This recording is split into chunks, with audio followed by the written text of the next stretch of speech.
So, hello everybody. Welcome back to the channel again. So, I want everybody to think back about what's about 3 years ago, back during the Black Lives Matter protests and the whole zeitgeist around that, and remember a very specific time on Twitter when retards thought that posting black boxes on Twitter was furthering the cause, thus creating huge walls of blackness, blotting out actual meaningful conversation and the ability to post videos from violent protests, cops participating in violence against protesters, etc. Remember that? Basically, kind of providing cover for oppressors. You remember that? It was kind of really fucking stupid, and it was spurned on by leftists. Weird how that works. So, over the weekend, a very interesting thing came out regarding Twitch, my wonderful, fun, favorite streaming platform that is an actual bane on the face of humanity and probably, if Amazon was smart, should be cannibalized for what they can take from it and just get rid of it. So, as we know, with what's going on in the world today, anti-Semitism and anti-Muslim rhetoric and hatred and vitriol is everywhere. We saw what happened with the Asmongold issue. We've seen stuff come out of Frogan's mouth that it's been absurd. It's hit a fevered pitch, rightly so. I mean, we can't deny that the anti-Semitism was inevitable with what's going on, but for it to be literally endorsed by multi-billion-dollar companies baffles me. And you say, well, what are you talking about? Well, there are two creators whose anti-Semitic rhetoric has been so bad, and their racial rhetoric has been so bad that they have basically been deplatformed off of every streaming service, most notably YouTube. Now I'm talking about Sneeko and Fresh and Fit, two black content creators and one Muslim content creator. Twitch unbanned them this week. So you say, well, what's the big deal? You know, they're always been horrible with their moderation policies and stuff. We're talking about somebody who was permabanned on YouTube. I'm not talking about just demonetized. They were permanently banned from YouTube. You have to fuck up pretty hard to get permanently banned off of YouTube. And we're talking about Holocaust denialism. We're talking about calls for violence against people. So you think about this and you go, well, what could Twitch's motivation for this be? Especially since, well, Amazon's a big multi-million-dollar company. They're not looking to actually alienate, well, investors because, according to the meme that goes around, Jews control the world and they hold all the money and, well, they should be able to throw their influence around at all times, right? And it was just recently that Amazon invested many billions of dollars to start establishing data centers in Israel. Guess what? To bring internet to the Middle East and Northern Africa. Doesn't sound like racism and Muslim hatred to me, but anyway, so it gets worse. It turns out that for the last year, starting on October 7th, Twitch has IP banned the entire country of Israel. Now you might say, well, who cares? All they were doing were, protecting users from explicit content and stuff. I want you to think about this for a minute. Israel controls everything that happens in the West Bank and Gaza for the most part.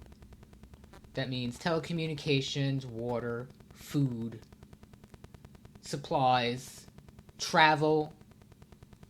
So why would any idiot at Twitch, and I want to be clear, how this was done from what I've been reading up on, is it was done on a code-based level that had to have been approved by Twitch Trust and Safety and a number of other departments that it had to filter up through to be endorsed.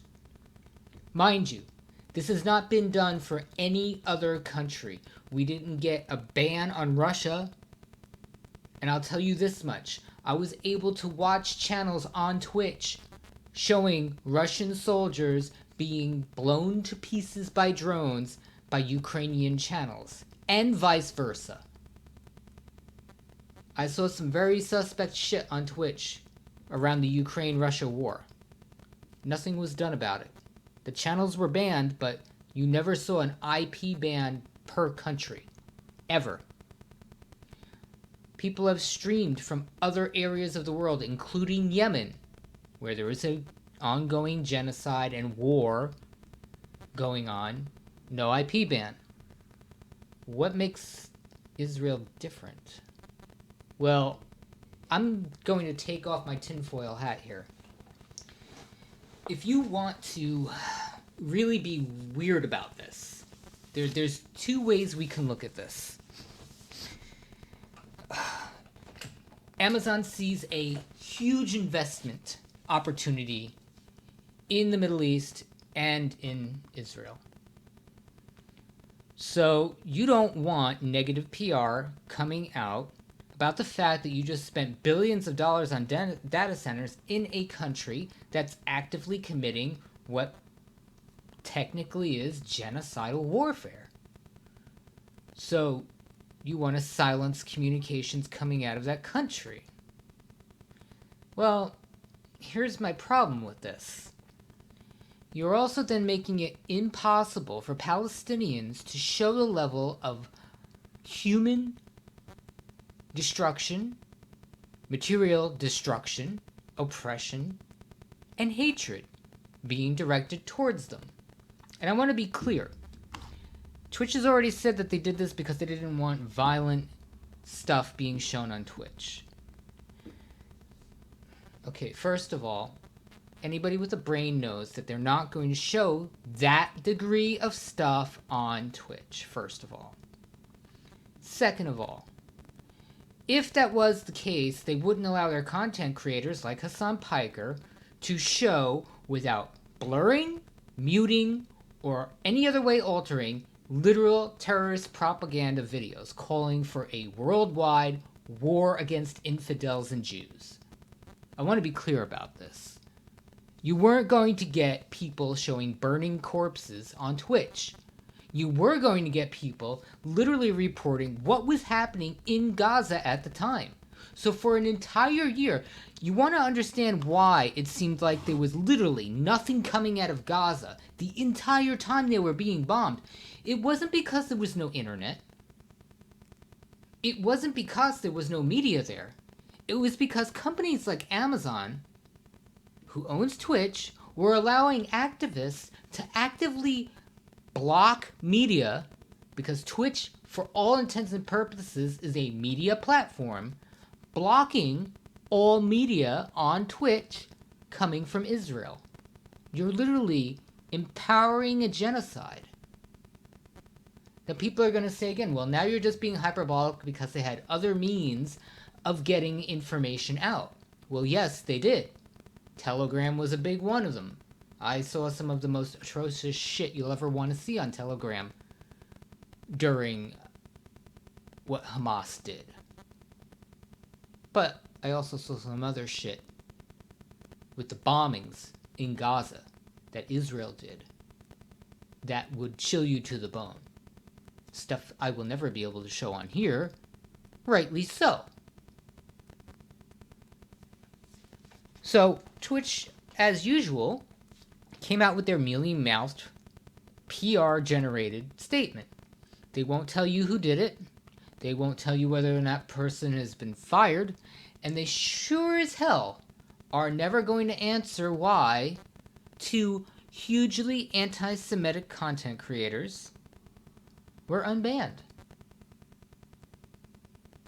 I can't make this stuff up. And it sounds like conspiracy, but this is what's going on now. There is a corporate culture in America that is supporting this.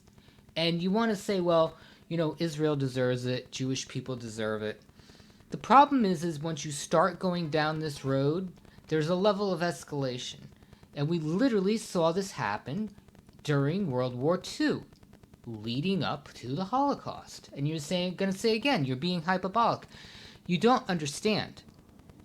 Facebook, if we want to be really clear about this, and we want to be impartial about this, Facebook enabled a genocide of Muslims in Myanmar.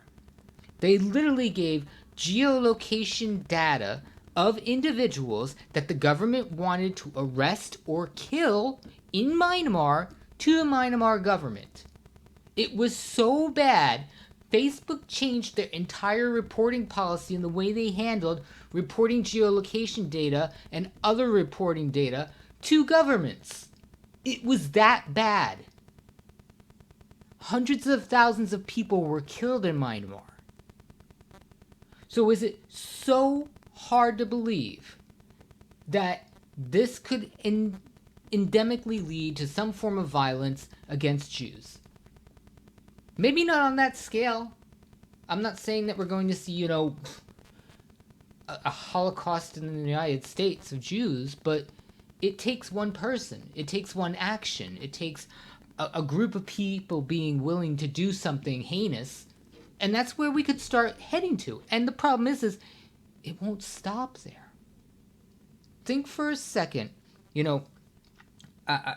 what has always bothered me the most is that gay people seem to think that big corporations have their best interests at heart. If a government like the United States, under a fascist president, wanted to have the names, addresses, shopping habits, travel habits, health information of every gay person in America right now, they could get it very easily. Because these places literally sell it to anybody, regardless of who it is. And you know how we know this? Because this came out during the Twitter files, that the FBI would buy user data in bulk. Nothing illegal about it, because everybody does it. Every ad agency does it. Twitch does it. Major banks like TD Bank sold users' information to places like Netflix. It's happening every day. So you should all be worried about this. Not just Jews, not just Muslims, not just women, everybody. You should be very worried about the president this is starting to send. And what baffles me is this won't get a mention in Congress. This won't get a congressional committee. This won't get investigated at all. I don't know if the ADL is going to sue them or not. Probably not. Because Twitch is actually actively engaged in a cover-up. They've been scrubbing Twitter. They've been scrubbing their message boards. They've been scrubbing clips and channels hosted directly by them that hosted anti-Semitic content. You can't make this up. And they're going to come out with this mealy-mouthed excuse that, this is to protect users. This is to protect our content creators on the platform from harassment. They're going to come up with every cheesy PR excuse you can think of as to how and why this happened. And I want to be clear. Leftists out there, hello. Just because it's your people in power right now doesn't mean that this level of degeneracy and abuse of power cannot be turned around and used on you the next day by somebody else. There is this creep going on, most notably in the tech sector, that endangers everybody. It is out of control. We have let these companies literally run amok with what they are allowed to do with our information. If you don't believe so, there's little health apps that were reporting pregnancy stats on women to legislators in places like Texas. And you don't think this is bad? You don't think that you have literally given up too much of your freedom? So I'll leave it there, and I'll keep looking for more information. This is fairly breaking news. It was something I picked up on the weekend, and I don't want to be hugely misinformed about it, but I have a general, gist of what was going on. So, like and follow. Please keep tabs on this. There is a huge campaign on Twitch right now to actually get the CEO of Twitch fired. It's not going to do anything, but he answers to other people. And he himself has quietly endorsed a lot of the shit that we're seeing on Twitch. And he's a bit of a creeper, too. But I'll let you guys, discover that for yourselves. Thanks, everybody. Catch you later.